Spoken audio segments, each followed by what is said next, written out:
Microphone isn't perfectly centered. No, it's okay. Rule of thirds, right? So I just wanted to talk a little bit about a topic that maybe we as men overlook, especially since a lot of us work with our hands or have started our careers working with our hands, and that's continuous learning. So if you believe quotes you find online, allegedly Albert Einstein said, once you stop learning, you start dying. Yeah. So I just finished a master's degree, and thank God that he helped me through it. But thank you. So I think that's why they asked me to talk a little bit. But a master's in what? In management and leadership. Oh, nice. Yeah. So the reason I did that is because growing up, I had been told, hey, you're not good enough. You're too dumb. You're never going to amount to anything. So part of it was that I was like, you know what? I don't care what people say. I have goals. My dad never graduated high school. My mom started college and never got to finish. So I want to be a first generation graduate. So I did that. I went and got a bachelor's degree. I thought it was going to help me in my work. Turns out they don't really care about that in the trade that I work in. I thought maybe it'll help me get to supervisor. Yeah. I got looked over for people who were already work leaders, and just because they were already work leaders, and I could have very easily taken a position as supervisor and succeeded, especially since I had, school to teach me how to be a good leader, not just a good manager. Right. But beside the point, I was like, okay, well then I have to go a different route. So I decided to go for a master's degree, which will take me a completely different route away from the trades. And trade work is good, okay? I think if you can start off in a trade, it's good. It teaches you a lot of really good foundational principles, how to be diligent. It teaches you critical thinking and things like this. But you should always want to get better. That's what I'm getting at. You should always want to get better. If you want to stay in the trades the whole time, that's fine. There's nothing wrong with that. But maybe you're putting off a certification to go be a manager in the trades. Like, hey, Emilio, we really think you'd be a great supervisor. And you're like, yeah, I don't know. I don't know. And so you're just putting it off and putting it off and putting it off. Well, I just want to encourage you to stop putting it off. Yeah. Go and pursue that. Pursue that, whatever it is. It doesn't have to be anything, crazy. You don't have to go get a doctorate. You don't have to get a master's degree. You don't have to have a title. You don't have to go and get all the certifications that I went and got. Brother Kendrick made fun of me because of my LinkedIn profile, because I got all these different little things at the end of it, which I think I've changed that now. But just to simplify it, it wasn't the peer pressure. It was just to simplify it. Because so many letters. There was so many, because I went and got other professional certifications because I value learning in myself. I value personal growth. Yeah. So this learning isn't just going to help you in a career. It's going to help you personally. Yeah. And I also think it's a biblical principle to continuously learn. You don't want to get to the point where you are lukewarm, right? You don't want to get to the point where you're so content with how things are. You should be content with what God has given you. That's not what I'm talking about. I'm saying so content in the position you're in that you're not willing to take a risk. You're not willing to grow. You're not willing to change, because I think he constantly wants to change us every single day. And so it's not just spiritually, it's also in the secular world that we have to think about this. And so I'll leave you with this one little quote from Brian Herbert. The capacity to learn is a gift. The ability to learn is a skill, but the willingness to learn, now that is a choice. So I just want to encourage you, if you've been putting it off, make the choice. Amen. Don't put it off anymore. Amen. All right? That's all I got. Very good. Good morning, man. It's an honor and a privilege to be here. A lot of faces I recognize. A lot of new faces, which is an honor and a blessing. To walk into the church this morning brought back a flood of memories. I just felt the Spirit of God. I just walking through the doors. I remember 9 years ago coming out of prison, because yesterday was my 9-year anniversary. And I was reminded that from my employer. I'm not tracking days. I'm not in AA. I'm not doing any of those type of programs. But my employer reminded me, and he says, there was an angel that came into your life 9 years ago. She gave you a scripture, Psalms 31. And he put in parentheses, my grandmother. And so I read that scripture in 2000. It was July 11th of 2015, and that scripture forever changed my life. I walked back to my prison cell. I opened the Bible up. I sat down on the bed, and the biggest tears fell out of my eyes. I got down on my knees, and I cried out, and I said, God, I can't live like this anymore. I can't do this anymore, and just complete surrender. July 11th of 2015, I never did another hit of dope. I never smoked another cigarette. It took time for my profanity and my language to change, but it changed. I don't talk the way I used to talk. I don't sound the way that I used to sound. But God changed some things in my life on that day. So yesterday was actually the 10-year anniversary since that had happened. But, briefly, guys, most of you guys have heard some of my testimony. But it was different back then, right? It's same testimony, but I was a different person back then. I was fresh out of prison. I had a shaved head. I had a goatee still. And Bishop said, hey, take 5 minutes. Take 5 minutes. And at that time in my life, I was just a little nervous, right? Coming into a church, hey, take 5 minutes. What do I expect? But let's go back. I want to go back a little further, okay? I want to go back to when I was a young boy, almost about these guys' age in here. And life was difficult. I didn't understand it. I had two drug addict parents.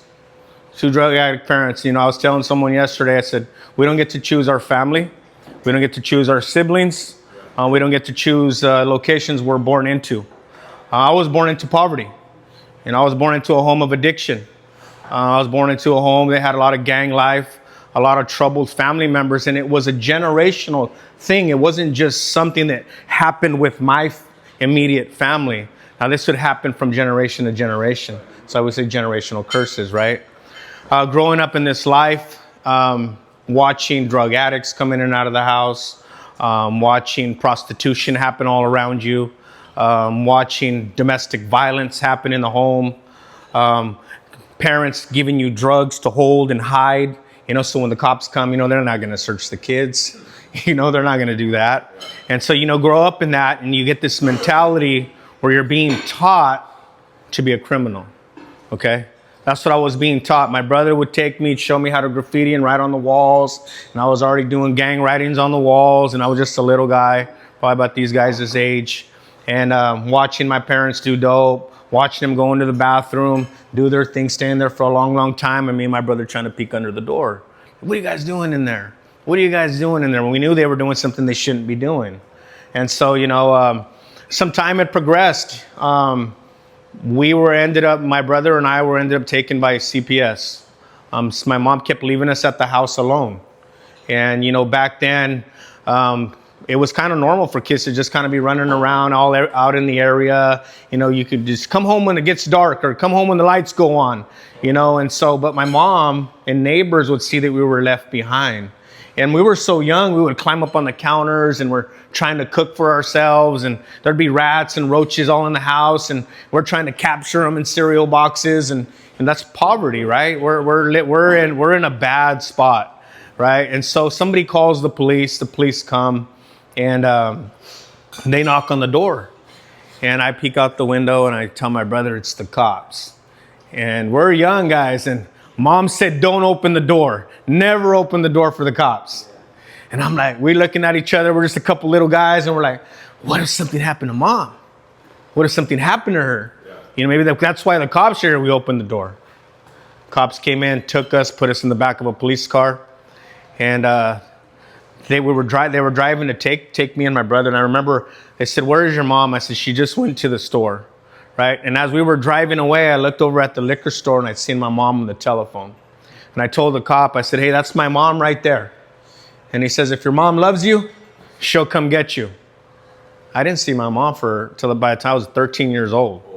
And so that stayed with me all those years. If your mom loves you, she'll come and get you. Mom didn't come, no phone calls. They took us to a juvenile detention center. You go in this juvenile detention center and this is in Orange County, California. Right? This is Southern California. It's just, the juvies here, there's just a bunch of beds. You go in and on the wall, there's a rack full of clothes. And they say, go pick out your size. We're little guys. We go pick out our size. They direct us both to the shower. Go take showers. We stayed there for a little while. Scared, confused. we started meeting with counselors. And they said, we're going to try to keep you guys together, right? We're not going to try to separate you guys because you're family. And so lucky for us, they found some home. I guess they were like foster parents, and they took my brother and I in. We went in there for a little bit, right? We're not their kids. We experienced some verbal abuse, some things that were said, a lot of crying, whys, how comes. This was a major shock for me and my brother. We're out of our what we thought was normal and being bounced around. So a family member comes. My aunt finally finds out where we're at. She takes us. Well, she's in her own relationship, suffering from domestic violence, abuse. My brother and I are hiding in the closet. We're crying. We're scared. We don't know what's going on. Still, mom's nowhere in the picture, right? So my grandparents, my aunt gets to the point where she can't take care of us. She says, I can't take care of you guys. You're not my kids. It's hard. Yeah. And those words sting and hurt when someone tells you, I can't take care of you. You're not mine. And so my grandfather gets involved. And so my grandfather was very rigid. Like this man he was a military man. He served in the Air Force. He was strict, man. He was trying to make us militant, right? So he said, get up, make your beds. They got to have the 45-degree angles on the... I was just like, we weren't used to all that. He says, get in the shower. You guys are dirty. He's trying to wash us, clean us all up. And for many, many years, my grandfather was also an alcoholic.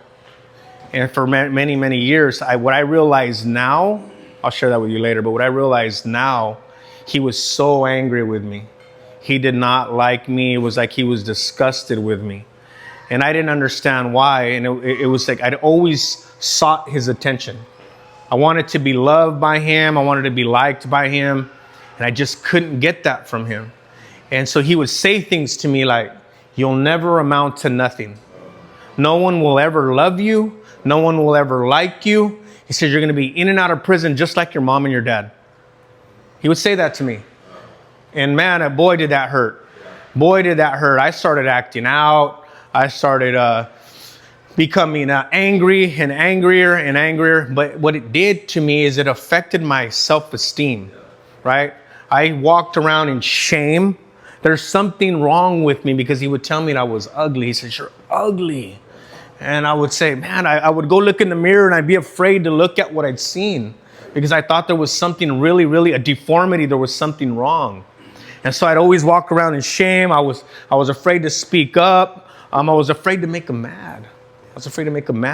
Want to do the right thing, try to do everything right just to make them happy. I don't know if anybody's ever been in that position, but when you love somebody and then even after all of the whippings and the whips that he'd pull out and the grabbing me by my bare skin and throwing me around, and I still went back to him and I tried to sit down next to him on the sofa and snuggle up to him in some way to get some kind of attention, but just firm, nothing there. And so some years had gone by and I'd said to myself, I can't wait to leave this house. And then I started telling my grandpa when he was beating me, I said, I hate you. I said, when I get older, I'm going to kill you. That's what I started to tell him. And I started kicking back. I started pushing. And man, I got it from actually one day my grandma had me trapped in between the refrigerator and the door and she's yelling at me and I picked up my leg and I kicked her. I was probably 11, 12 years old. And boy, did my uncles come. My uncles came. That was their mom. My uncles, they all got a turn at me. And, my grandpa would come home from work and I know he was going to get his turn. And so I bolted. I hit the door and I ran. I'm running down the street. My grandpa's chasing me. He can't catch me, right? I'm a young guy. I'm fast. So he's pointing at me and he said, you have to come home. And he was right. Like, where else am I going to go? And, I was so scared to come home. I went home and I got it. I got it good. Bumps, bruises, bleeding. I was beat. And my mom, after, by the time I was 13 years old, my mom was coming out of prison. And my mom was wanting to have her kids back. Was she in the right mind, in the right state to have kids fresh out of prison? I know what it was like when I came fresh out of prison. I needed to work on me. And I know mom wasn't in that position, but mom was coming out of a prison in a relationship that she met with somebody in prison, right? So now this is confusing, right? And so grandparents are freaking out. No, you're going to mess up the boys. They're going to see this in the home and they're going to think that this is okay. This behavior is okay. And I was just like, I don't care. I'm leaving. I don't want to be here. And my mom took us. They let us go. My grandparents let us go. My mom took us. I got into using drugs at 13 years old. I was going to school, right, with my grandparents. They were pretty. My grandpa had some morals. I love him for that. He had values. I love him for that. They went to church all the time. They were Catholics. They took us to church. They put some foundational principles there for me to fall back on. And my grandpa was so like, he said, you're going to work. You're going to do chores. You're going to go out there. You're going to cut lawns. You're going to get a paper route. You're going to make money. And so he opened little savings accounts, gave us these little books, walks them through it. And I thank him for all of those teachings, those fundamentals. I needed those when I got older, but I didn't want to go to school anymore, right? I dropped out of school in the 8th grade. I stopped caring about school. I started hanging around with gang members. I became a part of the gang, the neighborhood. We were acting out. And the only time I really went to the school was after I dropped out, was just to kind of hang out, look for trouble. But I was so rebellious, so angry. I ended up getting hooked on cocaine at 13 years old. I was using cocaine at 13, started using it with my mom, started using it with the person that she was with, and it progressed through years. And I kept asking, by the time I hit 15, I kept asking mom. Mom was an IV drug user. And I kept asking mom, I said, give me a hit. Let me get a hit. I want to try that. She's like, I'm not going to give that to you. You're my son. And I said, if you don't give it to me, I'll get it from someone else. This was my answer to her. And she says, well, I'm not going to give it to you. Mom went back to prison, 15 years old. I'm homeless, man. I'm homeless, all right? I'm walking the streets in the middle of the night, nowhere to sleep. I would break into abandoned houses. I would go in there. I'd find a candle. I'd get a candle. I'd light a candle at night. I'd try to get something to keep myself warm, and I'd sleep in an abandoned house at 15 years old. I'd leave the house. I'd try to break into somebody's car, maybe sleep in the back seat just to try to stay warm, or I'd just sit up in the park at night. And in my walking around the park, I'd walk by homes. And I used to walk by people's homes and I'd look and I can see them through their windows with their families. And I would get so mad, and I would remember being young, angry at God, angry at him. Why me? How come I'm in this position and they have all that? They have a family, they have a home, they have a roof over their head. And I was just bawling out, crying. I have no mom, no dad, left grandparents home. My brother was staying with some friends of my mom's. And I got kicked out of there. I got kicked out of there for something my brother did. So we made a choice. They said, hey, my brother was doing what he asked us not to do. And when he said, which one of you guys are sneaking out of the house? I looked at my bro and I seen how scared he was. He'd never been out in the streets. And I said, it was me. I said, I'm the one that's been sneaking in and out of the house. And he didn't, in not so kind words, he was like, get your stuff and get out of here. I packed in my little bag, went down the road to this guy I was hanging around with. He's about a 35-year-old guy. I'm 15 years old. The guy's selling cocaine. He's selling heroin. And he lets me move in. And he says, hey, man, you can't live here for free. He says, you're going to have to do something. And I said, whatever. What do you want me to do? He started bagging up little bags of drugs. Started putting me out here on the street selling to guys that were older than me, right? These guys were older than me. I'm a 15-year-old guy. These guys are in their 20s, 30s, 40-year-old drug addicts. And I'm out here now selling to these people. But I think the only reason they weren't messing with me because it was this guy's stuff, right? So the guy let me drive his motorcycle. I'm 15. I think I'm the coolest kid in the world. I drive in his motorcycle. It's 1978 Monte Carlo. This them old long ones, right? And something happens while he goes to jail. Somebody breaks into his house, steals all the drugs. He hears about it in jail. Somebody tells him that, because he was the one that gave me my first hit of drugs. And when I became so addicted and somebody else broke into the house, they told him that I did it, that I got scandalous and that I decided to rip him off. Well, from jail, he puts out what's called a green light. You guys know what that is? Right? It's an order to kill, right? kill this guy. And so I'm 15 years old and I have older guys running up on me in the streets. We're fighting.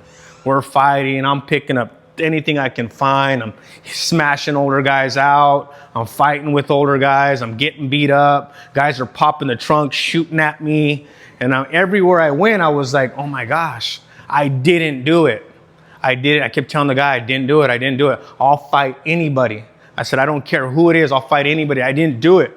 I spent so many years fighting that off. And I mean, I'm not dead. They didn't kill me. They made some attempts, but I wasn't going to school. It wasn't something that I wanted to do. I was smart. Did a lot of time in juvenile hall. They said, the guard came to me one day and I was addicted to drugs. He comes to my door and he sees that I'm sick. I'm withdrawing from opiates. And he comes to my door and he slips a Jolly Rancher under the door. And he says, here, that might help you. And so it was just a little bit of sugar. They say that helps with, coming off opiates. And so I took it. The following day, he comes and knocks on my door. He's like, you want to go to school? I'm like, no, I don't want to go to school. He's like, you either go to school or you stay in your cell. And I was young, right? I didn't want to stay in the cell. And so I was like, I'll come out. And so I came out, started going to school, started doing their programming, right? Programming, sitting there, not really wanting to educate, just kind of going through the motions. And man, I'm thankful for all the prison time, the juvenile hall time, because they did keep me in school, right? They kept me learning. Otherwise, if I would have stayed out here running the streets, never becoming incarcerated, I probably wouldn't have learned anything. And it still took me a long time to learn. But time had gone on. I was about to turn 18 years old, and I committed a crime at 17. It was a felony charge. Can't remember exactly what it was. But I turned 18 in juvenile hall, and they said, we're going to take you to county. And so they did. They put me in handcuffs. They drove me right over to the Santa Barbara County Jail in California. I walked in there, and I was already a young gang member. I was a knucklehead. I walked in there, and there's bars here, and there's bars across, and this older guy walks up, and he calls me to the door. He says, come here. I walk over to the door. The guy says, there's a guy in there we don't want there anymore. We need you to take care of that. I said, tell me who it is. I walked over to where the guy was. The guy's sitting down on the floor. Got two bunks. I grabbed the two edges of the bunks and I planted my foot in his face. And I just stomped the guy out, beat him up, put his shoes on, took the shoes off his feet, took them. The guy's screaming and yelling at the bars for the cops. They charged me. I picked up charges. And the first time in the county jail, I picked up new charges for assault on an inmate. And I went back. I did my time. I got extra time. I went to the solitary confinement. I got back out. Same thing. Come here. And what I didn't realize then is that they put me in a place called the Shark Tank, right? That's where all the sharks are at, right? these guys, these big, gang member guys. And the next thing you know, they do it again. And there was someone else in there. And I know now, like, if I didn't do what they were asking me to do, there was someone coming after me, right? I did what I had to do, and I caught more charges. And they said, you're never going to come out of solitary confinement as long as you come to this county jail. I kept hurting people and did my time, got out, strung out on drugs still, right? I'm strung out, and I meet my kids' mom. And I have probably a 3-year drug addiction. She would rub my arms and say, what are those scabs in your arms?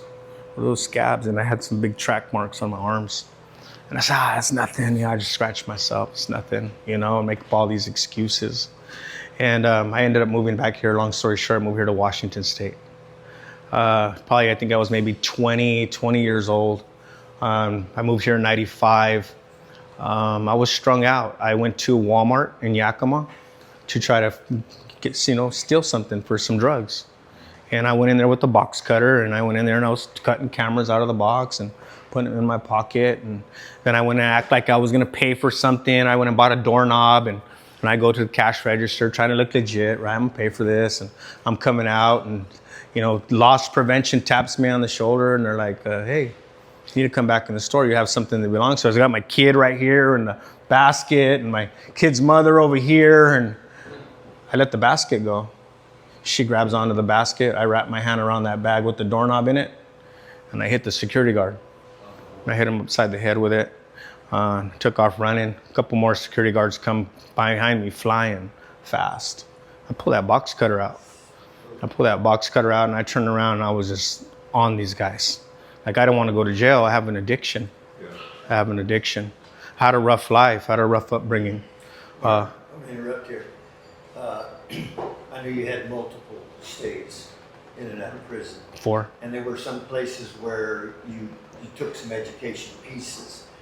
I want you to move forward to the place where you said, I'm leaving and I'm not ever coming Okay. back. All right. Let's fast forward here, guys. So, 4 trips to prison. 2 years, 3 years, 6 years, and 7.5 years. Right. Long stays. First 2-3 times wasn't ready. Not changing. I'm in there messing up, just criminal minded. Last trip in prison, the 4th time, 2000 and I think I went in 2011. I think I was getting out in 2016, and it's quite a long stay. So I'm in there. I'm angry, right? I'm angry because I had a short stay out here where I became involved with Life Church, met Elder Joel Hart, made some mistakes, and went back to prison for those 6 more years. I went back and I was angry. The first 2.5 to 3 years, I'm in there messing up. But I remembered Life Church. I remember coming out here, connecting with some people, playing basketball with Elder Hart, and but not ready. Went back in there, and I brought something for you guys to see. So here is a book that I found the other day because it was moving. I recently got married, it was moving, and I found this book called New Directions. Right, this book I got in prison. It says Washington State Employment Reentry Guide. Right, and I went through it. And I didn't, mind you, like, I didn't want to do this stuff. Like, I didn't want to do this. I got this here. I got my GED. I ended up getting it in prison. Nice. Walla Walla Community College, That's where I was at. I had to take other programs, right? I got a FACE certificate. FACE is a firearms and crime enforcement at Column Bay because I was always carrying guns. I said, okay, I'm going to take the classes. And then I got into something called Celebrate Recovery. Anybody familiar with that? Yeah, Celebrate Recovery. I did step 1, I did step 2, and I did step 3, right? I was ready to start making some changes inside. And there was some classes that they said you can't take. We're not going to put a tool in your hand. You're just not that guy. And they said, plus you're probably not going to make it through the class anyway because you're going to get in trouble. And so I got another one here. It's just, this is for Certificate of Achievement. It was just programming for reentry, work source type stuff that would help me when I got back out into the community. But I found this stuff, and some of the stuff reminded me of Bishop. So what Bishop said earlier, when he gave me the opportunity, we met, he asked me this question, because somebody told me he has a farm, he might hire you. And I was like, all right, I'm going to take my shot. And so I did, and when I went to him, he looked at me and he said, so what do you know how to do? That's what he said to me. And I said, I've never worked on a farm, but I'll work. I'll work. And, long story short, I read back through this book, and I reread some of the stuff that I wrote in there. And some of the stuff it was talking about, I want to get a job. I want to be family oriented. I want stability. I want finances. They think that would bring like comfort. And so I get out. I start working with Bishop. I took the classes. I took the anger management classes they were asking me to take. And I hated it. And then I got out and they wanted me to take another class called Thinking for a Change. And I was like, I don't want to think for a change. Right? I don't want to do this 2-year program. I don't want to follow the rules of DOC. That was my past thinking. But when I got out this last time, 9 years ago, I said, I'm going to do whatever it takes. Every little thing. I want to follow this rule. I'm going to follow that rule. In this book, this year, one of the things I wanted to get was a driver's license and insurance. Bishop was picking me up for work every day. He was coming to my house. He's picking me up. One day he's sitting in there. He says, hey, what's it going to take for you to get your driver's license? And I was like, well, I got to go down to the collection agency. We're going right now. He took me straight to the front door. I'll never forget it. He took me straight to the front door. He says, go inside. I walked inside there. They put me on a 315-month payment plan. 100 $100 a month. I'm like, man, I'm gonna be paying on this forever, right? This is gonna be a long time. So 15 years, right? So, I've always felt like I've been a hard worker. I've been the guy who's done more than what's asked of me. I've been the guy who people have come to me and says, why are you doing that? They're not going to pay you for that. You're making us look bad, bro. Is that what they say? They're making us look bad. And I said, well, my mindset was hard work always will pay off. So some time came, a season came when I was with Bishop. I'd never been fired from a job. And I even have that in my book. Never been let go. My season came to an end with Bishop and he had to let me go. He said, your season's come to an end. I remember the coffee shop, Sundance Coffee Shop. He sat down and I was nervous. I was afraid. Like, what do I do? Like, I'm out of a job now. He was paying me $15 an hour at that time. And I'm just like, well, I don't even know why he's paying me $15 an hour. All we're doing is sitting out here talking. Like, we weren't even really, he was having me do projects, but I know now it was more than about the projects. So I ended up getting a job at a window company called Gel Windows and Doors. Went in there. 11 something an hour. I worked hard, I promoted, I became a lead. I became a lead and they moved me to a place called the Patio Door Line. And they had this board. I don't know if you guys are familiar with Gemba walks or what Gemba walks are. Yeah. So a Gemba walk is when they come to station and you got to do a presentation on, its quality, safety. It's just this big presentation. And it was called the SQDCI board. And it was like safety, quality, distribution, inventory, and goals. And so when we got to goals one day, I strove every day to hit the mark, right? I didn't want to fail. Failure wasn't good for me. I didn't like failing. I didn't like failure. One day I didn't hit the goal and it beat me up. It beat me up. I felt like a failure because I didn't hit the goal. And God spoke to me and said, you're not always going to hit the goal. You're not always going to hit the mark. And so in that moment, I said, it was a growing moment for me. I grew. I'm like, okay, tomorrow's another day. Well, that company ended up going out of business. And I was like, oh my gosh, what do I do? Where am I going to go? I ended up moving to another job. I started at it was a thermoforming company. We were doing like plastics and stuff like that. And so I knew that I needed to do something different. And I started thinking about education. I said, what do I want to do? So I got into a college course for chemical dependency, looking to get an AA in chemical dependency. Brother Brad was there. He came down and visited. He helped me out with the computer. Still have that computer today. Thank you, brother. I think I've learned how to use it. I can navigate through it. I can type. So going through that college course, I took some computer basics classes, taught myself how to type, taught myself how to do all of those things. I did the one semester or 1 quarter of schooling. And I'm like, this isn't for me. I started looking for, so us as men, right? Sometimes we look for how much money can I make? Yeah. How much money can I make? And I'm thinking, an AA is not going to do much for you, man. You're probably going to only be making $18 to $20 an hour, right? So I was like, so I did the 1 quarter and moved away from it. I had an opportunity. So when I went to the plastic company, they were going out of business. And so this guy says to me, he goes, I got a job for you over here, bro. $20 an hour. I'm going to put you in as a supervisor. And then I call the guy that's across the street from him. He says, hey, bro, I can bring you over here for $14 an hour. And so I started looking at the job and I'm like, man, $20 an hour sounds great, right? It's money. But then the job for $14 an hour, I was praying about this. They had opportunities for growth. So I didn't chase the money. I went to the job for less money. I went in there and I picked up so many skill sets, right? I moved in there as just a grunt on the floor. I became a lead man. I became a supervisor. I became the shipping and receiving warehouse manager. I stayed there for 3 years. 3 years, and I hit my ceiling. They say, you're topped out. We're paying you the most that we can pay you. Because I asked, what's the 5-year plan for me?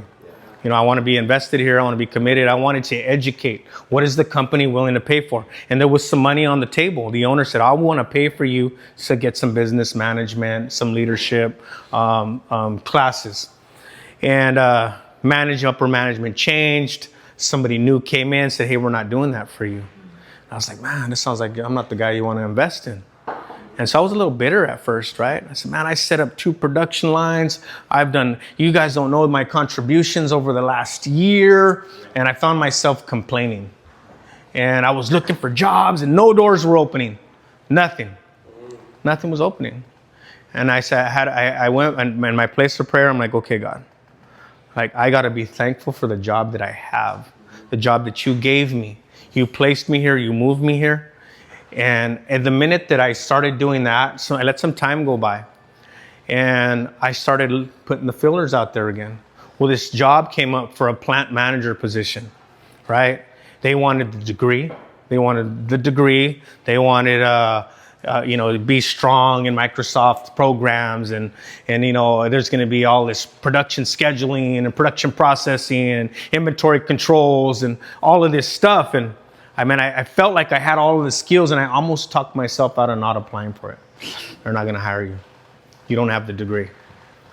Look at you. You got all these tattoos on you. Who's going to want to hire you? And so I put my resume out there. They called me in. I went in there, nailed the job. Okay. They pay me like I have a degree. They pay me degree money, and I thank God for that. But during the time from the previous jobs to now, I did a couple other things. I didn't want to have a job lose, you work yourself up, right? You get your $25, $30 an hour. Company goes out of business, and then what? You got no degree, you got nothing to fall back on. You just fall back into the regular labor pool. You're just one of the guys, and now you're applying back at minimum wage jobs. And so I went and got myself a CDL. Put myself through school. I was going to work. Right after work, I'd go get in a truck. I'd stay there till 9, 10 o'clock at night. Went and got a couple of other endorsements. Got the doubles, triples, tankers. Got a TWIC card to go to the ports. I was just telling Bishop, I'm probably going to get the hazmat just to have it. If I got the time and my job that I have now, they'll let me go do it. I'll go do it. I'm not planning on leaving. I got out of school, CDL school, thinking I'm going to drive truck, right? I'm looking around. They said, we'll give you a job driving the bus, Bel Air shuttles from Yakima to Seattle, $20 an hour, fresh out of school. And I said, I kept looking. I got the call from the job I'm at now. They called me and I passed on that. I never got in a truck. From then to now, well, now I'm in a truck because now this business that I run, we have 3 semis. So I jump in that truck every chance I get, and here I go get my driving experience. So I always thinking, how do I get experience? And so I have something to fall back on. Because the last thing us as men want to do is lose our jobs, because then we're thinking about our family.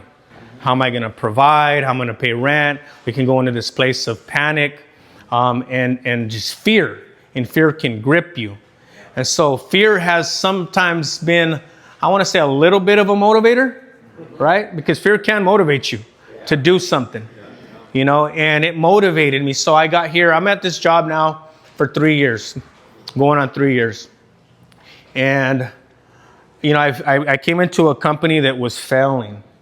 It was failing. They were struggling to make money. And the reason I took the job is when I met the CEO of the company, him and I were talking. He's walking out of the office. He drops a paper. And I reach down and I pick it up, and it was filled with scriptures. Filled with scriptures, it's highlighted scriptures. And he had left, and I had the paper, and he calls me and says, hey, I dropped something in your office. And I said, yeah, let's talk about that. Let's talk about that. Come to learn he's a man of God. He's a man of faith. He was down here. He came to my wedding. He flew from Wisconsin down here.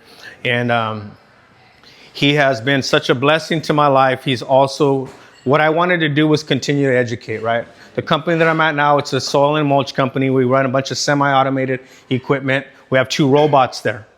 We have 2 robots that are robotic palletizers that are palletizing product. We're bagging like for Walmart's, Lowe's, Ace Hardware's, stuff like that.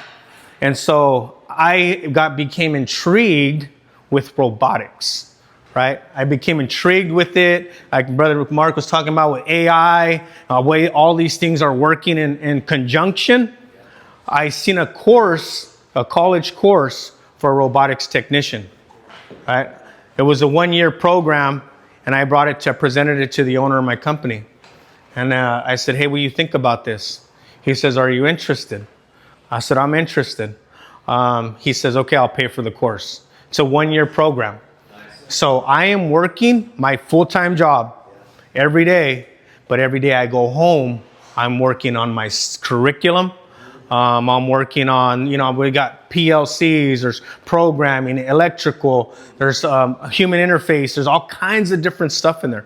But I'm working with these robots every day that there's other things that I want to know, right? I want to know how to program them. I want to know how to teach them. And the owner of my company, his name is Randy, he says, I'm going to send you to this big $40 billion a year company, and I'm going to have you work alongside some of those robot technicians so you can get some training. And I had to also assure him, right? I don't want him to think, hey, I'm leaving your company, right? He's been good to me. There's been other job offers. I haven't chased money. People wanting to pull me away, say, hey, we want you to run our business, offering all of these packages and vacations and 401k. And I'm just like, it sounds great, right? But things they're not always as they appear. And so I've stayed where I'm at. I've stayed committed. And what I'm saying today, guys, is that, no matter what your life has been, your background has been, like, man, I had a rough start. Like, I dropped out of school in the 8th grade. Like, no schooling, tattooed up. I started sitting in meetings with guys that had bachelor's degrees, master's degrees, AA, CEOs, and I was standing there in these meetings like,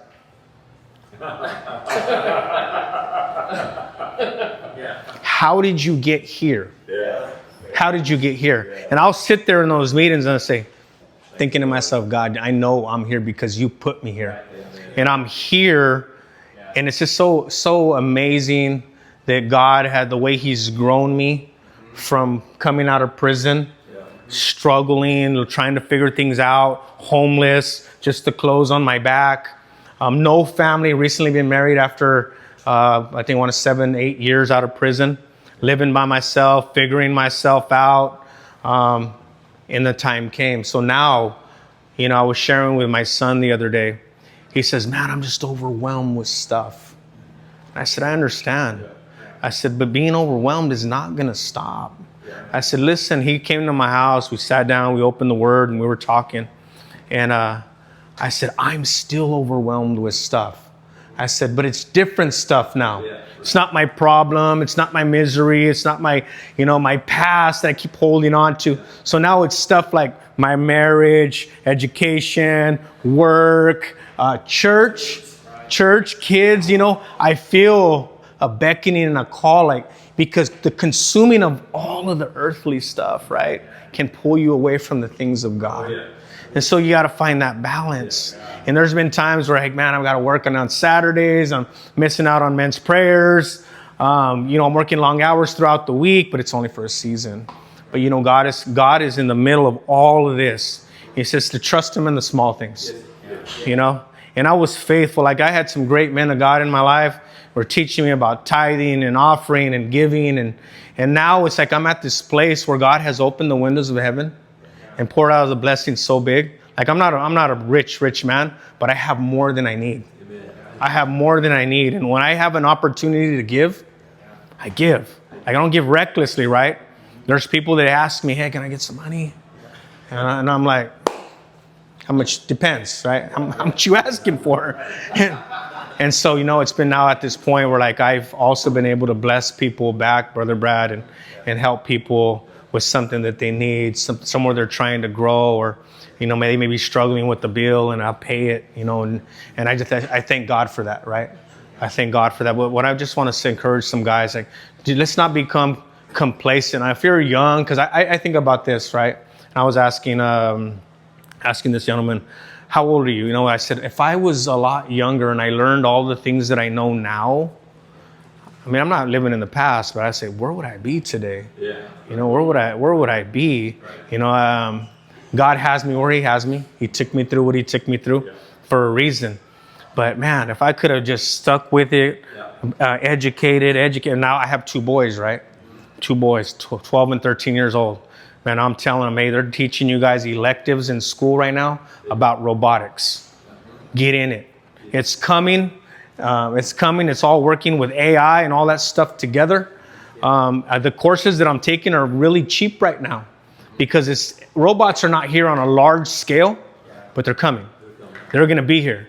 And if you can get into some kind of education while it's cheap, before they're like, okay, it's going to cost you anywhere from $80,000 to $100,000 a year to complete this program, and you've got to go through FAFSA, and you got to go through all of these things. This course that I'm taking is called SMNC Tooling. They're teaching you everything from safety. They're teaching you everything from leadership skills, all the programming part of it. I mean, there's all the math that comes with it. But it's a 1-year course you do from your home at your time. And there's a bunch of other programs in this SMC. You can take business management. There's so many things that you can go through in there. And my mindset is I'm going to do an assignment a day. I'm doing an assignment a day. I got a year to do it. I got to do an assignment a day. And then I started thinking about, okay, what if I miss weekends? I just take the weekends off. Right? I'm like, man, I started doing the math on that. Like, I'm going to miss this many days. Don't want to do that, so I plug away at the weekend too and try to make sure I get them in. But not neglecting family and not neglecting things that are important to me. But guys, like, one of the biggest factors for me early on was I was afraid to move out of my job. When I found a job, and my elder heart told me this, I was at that window company for a long time. I was afraid to leave. And I was afraid to leave because I didn't know what to expect. And I know now that I was comfortable because I knew how many hours I was going to work. I knew what my paycheck was going to be. And I knew that the job was going to be there. And so Elder Hart had mentioned this to me. He says, if God wants to move you, he's going to move you. Even if it means closing down a business. He said that to me. And I moved on. And I've been, I haven't been the guy who's just bounced around from job to job and, stay a year here, 6 months there. Just like I said, chasing money. But when I took the job I'm at now, this plant manager job, that question came, can you do this? Will you be successful? What position are you going to put your family in? What happens if you lose your job? All those things come, right? I'm human. I'm human. My human thoughts were like, I don't want to fail. I don't want to struggle. I do good with failure now. I don't like it, but I make mistakes. But guys, like if there's opportunities, there's so many different programs out there, and I can kind of relate to what he was saying. That people hiring from within, like I beat guys out on jobs that have the degrees, and they'll say this, well, the degree will teach you how to do it, but the guy out on the floor will show you how to do it, right?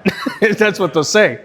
And so anytime I see some management, leadership classes, courses, I'm like, I want them. I want to teach them because I've picked up some trades along the way. People have shown me, but it was just me. I didn't have a dad showing me how to work. I didn't have any of those things. So whenever somebody wanted to show me something, I got in. Show me, teach me. I want to learn how to do roofing, learn how to lay carpet, learn how to put windows in, learn how to do all of those things. I'm not doing any of those things today, but if I needed to. But now, it's just a different level of management, and I thank God for it. But I am a 49-year-old man, and I am not finished educating. I said my boys come in, when they see me on my laptop, they see me working on something and testing, they'll come through and they'll look, and I don't shush them away. They want to look and try to answer a question. Let's do it. And we did, and they do, and I encourage them. And they're watching, right? Our kids watch us. They see us. We never stop learning, whether it's in life, education. Just go for it, man. Don't be afraid. Don't have fear, because by the time you're my age, you just find yourself stuck at the same old job, punching the same old clock, doing the same old thing. My mentality with my job now is it's manufacturing. Manufacturing can go out of business anytime. Well, the question is, are you prepared if that happens? Are you prepared? Yeah, and that's all I want to do is be prepared. Like I said, I have the CDL, taking the robotics classes, and I'm going to continue to keep educating. So if I can encourage you guys, man, if there's something that you want to do, go for it. If you have questions about it, research it. It's scary. It's scary, but it can be done. Especially the good thing about doing something, this was my questions about this robotics class. was, man, what happens when I get to the math portion of it, right? Like trigonometry. It was just a bunch of crazy stuff. And I'm like, all right, you have a whole bunch of tools online, right? There's resources at the college. If you need a tutor, go get one. But you have to be willing to do it. You can't sit at home and not utilize the tools that are in front of you. You got to be willing to utilize all those tools. But that's all I got, guys. Rags to riches. God is good. He's faithful. And keep it up.